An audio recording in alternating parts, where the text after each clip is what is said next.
I'm so glad. I'm sure I'm the only person that's ever thought of that joke in the history of the entire internet. But no, seriously, Noah was kind of amazing.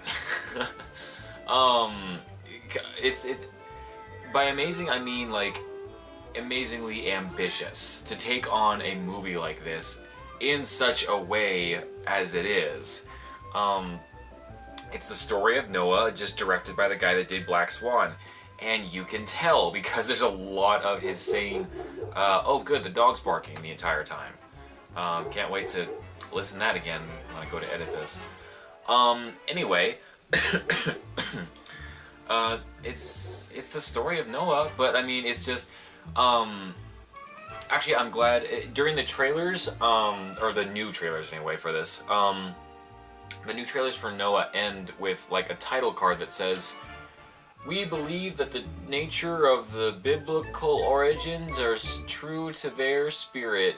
And I didn't like that. I felt like they should have just let the trailer and the movie speak for itself. I felt like they didn't need to put a big sellout disclaimer on there being like, "Oh no, don't worry," like, you know, it felt like a insecurity, something you'd do if you were insecure about what you were making. It's like, no, just be proud of what you made, be confident in what you made.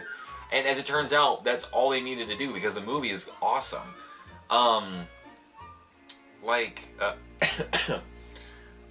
It does a lot of things differently that you wouldn't expect Bible movies to do, especially like the ones nowadays.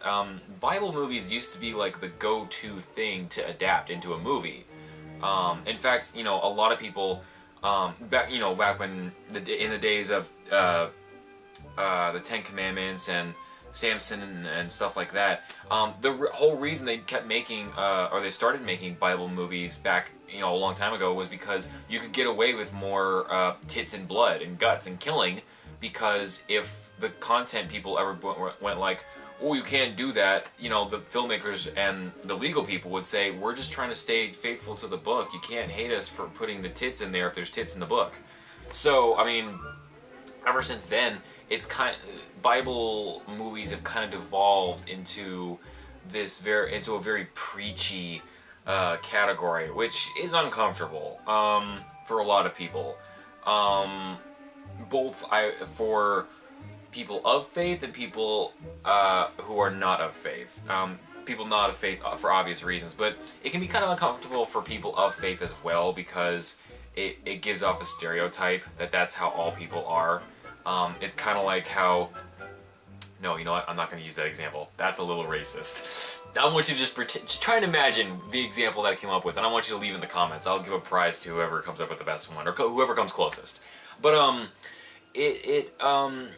I was sitting in the theater. I was smack dab in the middle of the theater, and on the right side, I heard throughout the movie. This is what I heard on the right side of the auditorium-ish. I heard a bunch of snickering and laughter whenever the characters would mention God as the creator, or whenever they mentioned, or whenever they quoted the Bible, basically. So I was like, okay, that's the atheist side of the auditorium. And then on my left, I heard general discord. I heard some scoffing. I heard very upset tones. And I figured that was the Christian side of the auditorium that were upset because the movie makes changes to the book that they're not agreeing with. And I felt like I was just sitting in the middle, just being kind of like, I like it. I mean, it's just a movie. It's not telling you how to live your life. It's not trying to... That's the best thing about the Noah movie, is that it's not trying to convert anybody. It's not trying to preach to... It's not trying to convert people into Christianity, and it's not trying to tell Christian people what they already know. It's approaching it as just a text. In my senior year of high school, one of the books that we were assigned to read was called The Bible in Text, or The Bible as Text. And we would discuss it not as whether or not it was true or false, but just from a literature perspective. You know, the characters, the themes, whether or not the relationships, the motivations with the characters, stuff like that. And that's what Noah ultimately feels like. In fact, at one point they even kind of indirectly approach evolution and the Big Bang Theory. But again, not in the way that's like the stereotypical. It's not in the way you would expect a Christian to or a Bible movie to approach that stuff. They don't just flat out say like, that's wrong and everyone who believes it is wrong and it's just lies and it's false and stuff like that. They address it because more than likely, I think maybe the filmmakers realize that.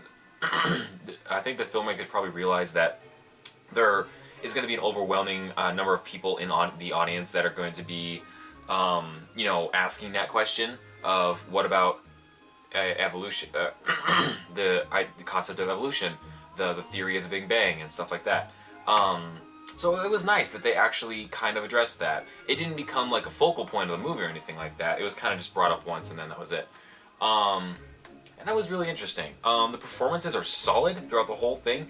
Everyone brings their A game. Even the people that I didn't recognize that played kind of semi-big roles, I like them a lot. Anthony Hopkins, for once, doesn't look like he's totally asleep when he's acting, which we haven't seen in a long time. The last few movies he's been in, I've just been like, I feel like I need a wave in front of his face to make sure he's not dead. Thor and Wolfman, basically. Oh, what else can I say about this? About Noah? Okay. Should you see it or not? Being that it's kind of a, I wouldn't say it's controversial because I don't think there's any I don't think there should be any controversy about it. It's just a movie, you guys. It's not that big a deal. Like, everything gets adapted into a movie nowadays. Like, why not? Like, but whether or not you're going to enjoy it, if you like seeing a character study, if you like seeing big, grand, epic, like, we're really trying kind of movies, I would say definitely see it. It's fascinating, honestly, because, I mean, put yourself in the seat of the director who's been handed this the story of Noah. How do you pitch that? I mean, how do you go about making that kind of movie? The approach, you have to walk around so many eggshells, and you got to do things just right. And still, considering it's Noah, it's a big movie. It's about the end of the world. So accomplishing that big of a scope while still being very precise in your movements, directing-wise and filmmaking-wise, is really fascinating. So if you've got a passion for movies and how they're made, if you want to see, again, good character study, because I'll let you on a secret, the whole, like, building the ark and collecting the animals and stuff like that, that's the first, like, 50 minutes of the movie, maybe a little bit more than that, and it's a 2.5-hour movie. The rest of the movie is being stuck on the ark. It doesn't. I wouldn't say it turns into like a survival movie necessarily, but it becomes much more than just what you think of when you hear Noah and the story of the ark. So it and it's about the characters, like how they're surviving more or less on the ark. So if you want to see a good character study, it's really good stuff. And then if you want to see if you want to see rock biters, this would be a good movie to see. That was the biggest. That caused the biggest amount of noise from the left side of the auditorium. Was they introduced this concept of fallen angels that were coded in the earth, that they were cursed to. So they look like giant rock people. And as we all know, that wasn't really in the story of Noah. But, I mean, there's tons of monsters and stuff in the Bible, so, whatever.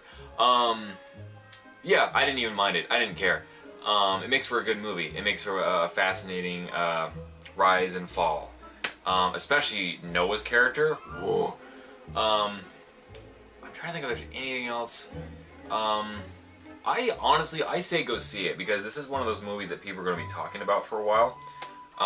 Just in the sense of that, holy crap, I can't believe somebody, like, not only went for this kind of story, but went at it, like, full speed running. You know what I mean? They really, like, took it full, like, by the, what's the term?